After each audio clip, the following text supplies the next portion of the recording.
heard the rumors about Dr. Umar Johnson allegedly being arrested, all because he been scamming and scheming for the past 20 years. He been working on building a school, but he acquired millions and the school's still not up and running. According to IRS Form 990, the filings reveal disturbing financial irregularities, with Jermaine Sherman. That's how he files it. He doesn't file it under Dr. Umar Sherman. It's Jermaine, okay? The bank told me to enter my 16-digit card number. I did that. They told me they had no record of my account. So the FBI just crushed Dr. Umar's empire with brand new federal charges that could lock him away for decades. We're talking RICO, tax fraud, and wire fraud. Serious business.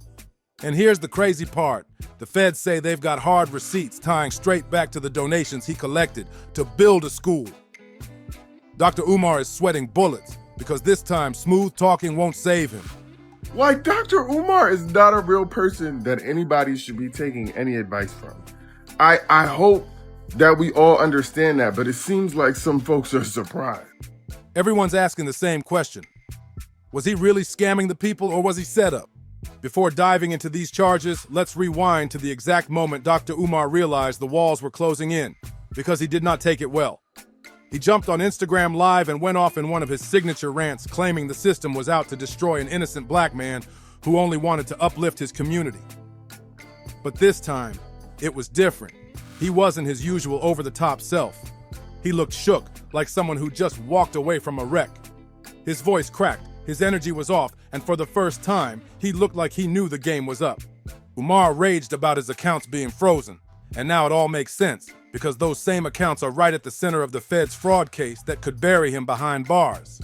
The Umar has access to no money right now because my personal account contains all of my money. I only send it to Apple Pay and PayPal as necessary. So the Prince of Pan-Africanism, for the first time in my life, is without any digital currency. So for my loyal supporters out there, if you can spare a few dollars so I can take care of Queen Mother Ifa Tunde and myself until my bank account is frozen or canceled so I can get my money back and open up a new account, please hit my Apple Pay or hit my PayPal. What viewers didn't realize then was that Umar recorded that video right after federal agents told him to turn himself in. If you watch closely, you can see the exact second it hit him. His whole scheme might be exposed for the world to see. According to reports, Umar eventually turned himself in, but he played it low-key. No photos, no press releases, no statements at all. He told his inner circle to keep everything quiet because he knew if the cameras caught it, the spectacle would explode. Instead, he slipped away in silence, trying to control the damage before it spun completely out of his hands. And then came his worst nightmare. The world finally seeing him as a scammer in plain sight. But what Dr. Umar didn't realize back then was that the feds were about to leak documents that would expose him once and for all. And just when he thought he could quietly sweep his arrest and RICO charges under the rug, boom, Tasha K stepped into the scene. According to IRS Form 990, the filings reveal disturbing financial irregularities, with Jermaine Sherman. That's how he files it. He doesn't file it under Dr. Umar Sherman. It's Jermaine, Now, the nonprofit shows assets of $634,436 as of 2024. This is what he's saying that he raised. This is what he reported. Now, you know he go begging inside of that car without a haircut every other day or on the side of the building in which he lives in, because they say his house is right there on a row house in Philadelphia somewhere, According to the IRS filings, this is inconsistent reporting of contributions, Now, while official filings show that only $321,408 in total contributions over the last 5 years, evidence suggests Johnson raised significantly more through other channels. You already know when Tasha K shows up, she's bringing the receipts, not just gossip. In her latest YouTube video, she tore into Umar's so-called charity operation, and it was brutal. She started by dragging his so-called school, the very same project the FBI listed in their indictment as proof of missing donations tied to fraud and racketeering. And instead of rumors, she laid out hard evidence, numbers, figures, timelines. According to Tasha, Umar was skimming donations straight into his own pocket, living off the money that people believed was going toward the school. On top of that, she claimed he dodged taxes by refusing to account for how much he actually raised, which is exactly why the feds are circling him now. For context, Umar's been out here begging the public for years to fund his school dream. He didn't start with any serious money of his own. It was always donations, dollar after dollar from supporters who believed in him. And yet, after all this time, no one knows where the money went. No clear breakdown, no transparency, nothing. Instead, Umar jumps online demanding that African Americans abandon the public school system and put their trust and their wallets into his vision. But with these receipts dropping, people are finally asking, was it ever really about the kids or just about Umar living large? When it came to his so-called school, plenty of people already suspected it was nothing but a grift. Even the name of the school raised eyebrows.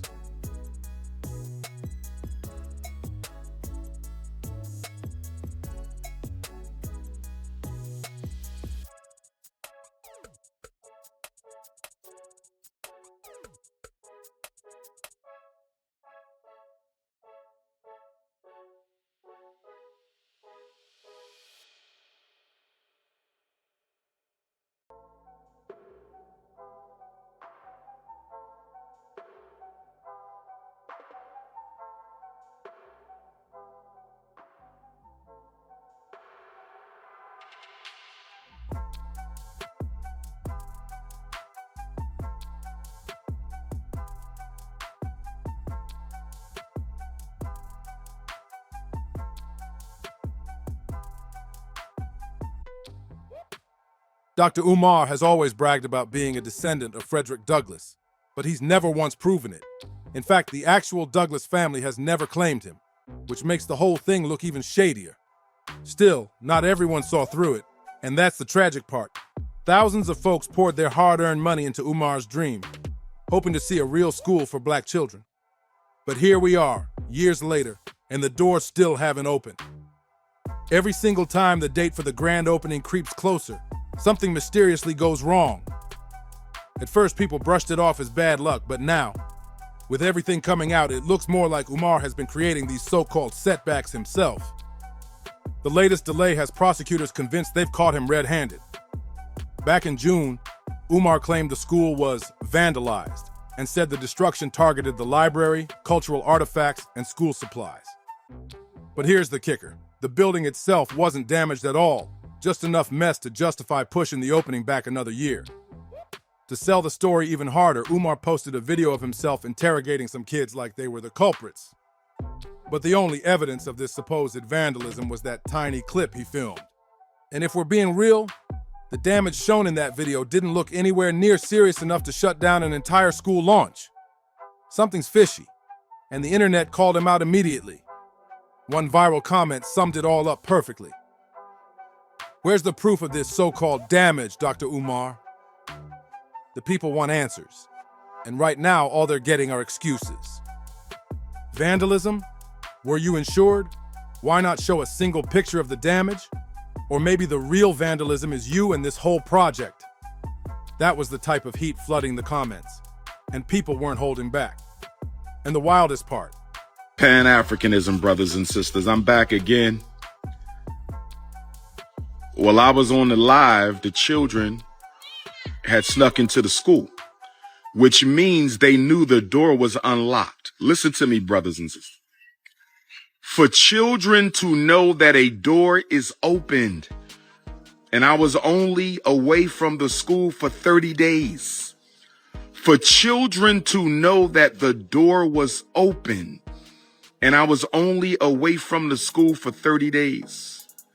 For children to know the door was open, and I was only away from the school for 30 days. I wonder when they broke in.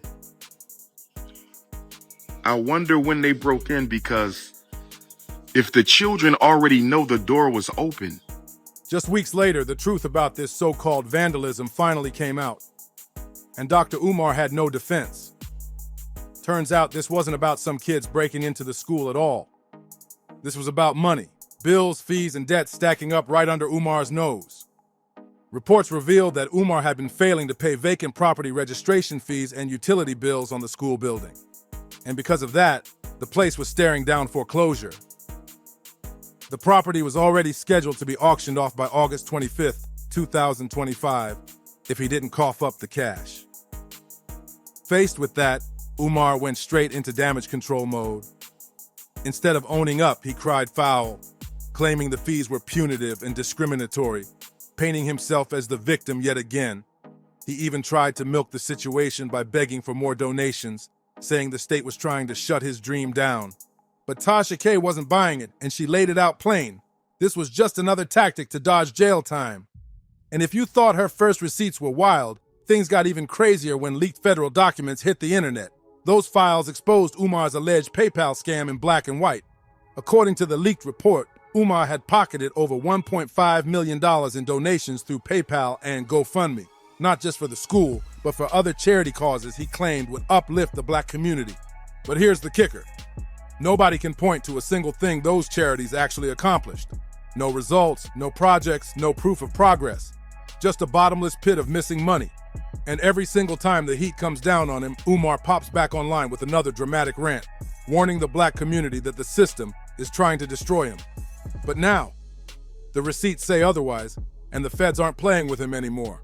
For a while, Dr. Umar's tactics kept working, until people started pressing him with questions he couldn't answer. GoFundMe campaigns, all right, that he's been suspended from through 2014 and 2015 of over $400,000 raised before the account suspension. That's a lot of money for GoFundMe, okay? PayPal donations, approximately $125,000 documented.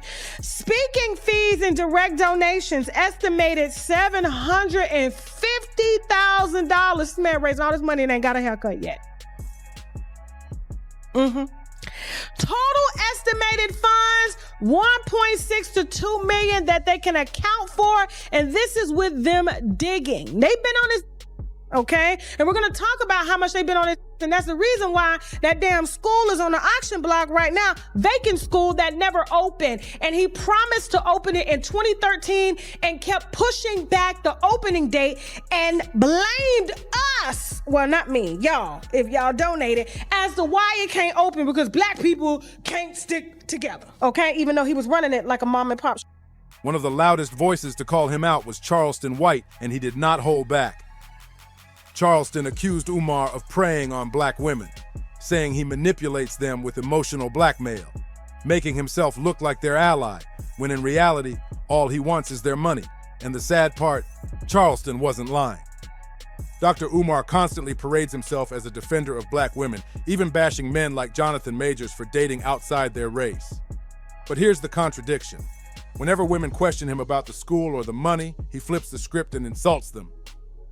That double standard has people heated, and this time it's not just critics throwing shade.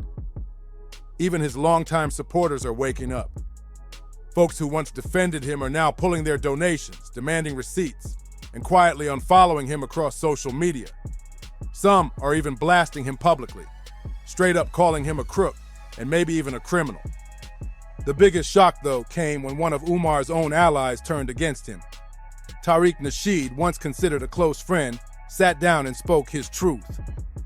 When asked about Umar's antics, Tariq admitted that in the beginning, he believed in Umar's Pan-African school project. That's major, because it shows that even Umar's inner circle is now siding with the Fed's version of events, that this was never really about education. It was about running a scam. Tariq dropped another bombshell. He revealed that he personally donated big money to Umar's cause. But over time, he watched his faith crumble as Umar seemed more obsessed with chasing clout on social media than actually building a school. Instead of focusing on the Pan-African dream, Umar got lost in drama, conspiracies, and chaos. And that's when even his closest allies started pulling away. Then came the breaking point, the final straw that ended it all. Tariq had only tried to warn Umar about losing focus and straying from the original vision. But the fallout was brutal. Umar Johnson, and I don't know what's going on with his school, but I know that You it know was what's like going on with the school? It ain't been built. Shit, ain't nobody seen the classroom. Just seen the flag hanging out, flying in front of that. They've been talking about it for 15 years, 16 years or something like that. Yeah. He been lying. And results is everything. Yeah. Results is everything. I ain't never built nothing begging other than Joel Osteen, but his daddy passed him to church. Yeah, that is true. His daddy passed. I ain't never seen him build nothing big. During that on the interview, you could actually see it on Tariq's face. The slow realization that Dr. Umar wasn't just distracted, he was shady to the core. Any respect he once had for him went straight out the window. But the truth is, Umar had been on the FBI's radar long before this drama ever hit the internet. He just didn't realize he was already being watched. And get this, the first real strike that put him on their radar wasn't even about money. Back in 2018, the State Board of Psychology accused him of practicing without a license. Embarrassing? Absolutely. But more than that, it showed a pattern of deception. A pattern the FBI now uses as proof that Umar's been running scams for years. Of course, Umar denied everything. He claimed he was being unfairly targeted and kept pushing the victim narrative. He ranted about how his Facebook and GoFundMe pages were mysteriously suspended, trying to convince people it was all a setup. And for a while, some folks believed him. They pitied him, though the system was silencing a man fighting for his people. But here's the problem. The receipts told a different story. There are countless videos of Umar online acting like a licensed shrink, giving expert advice, and even using those same psychology tactics to manipulate people into donating more cash. And let's not forget his self-published book, Psychoacademic Holocaust, The Special Education and ADHD Wars Against Black Boys. On the surface, it looked like a scholarship. But now people are asking, was it really knowledge or just another hustle dressed up as expertise? In his book, Umar argued that mental illnesses and learning disabilities were being misdiagnosed in black communities as a way to discriminate against black children. But then, just a few years later, he posted a video claiming ADHD and mental illnesses weren't even real. That flip-flop made him look like more than a liar. It made people wonder if he was running dangerous hustles that could actually hurt the very community he claimed to protect. And once the feds got on his trail, the truth started unraveling fast. They realized Dr. Umar was never the man he sold himself to be. Now everything is coming back to haunt him.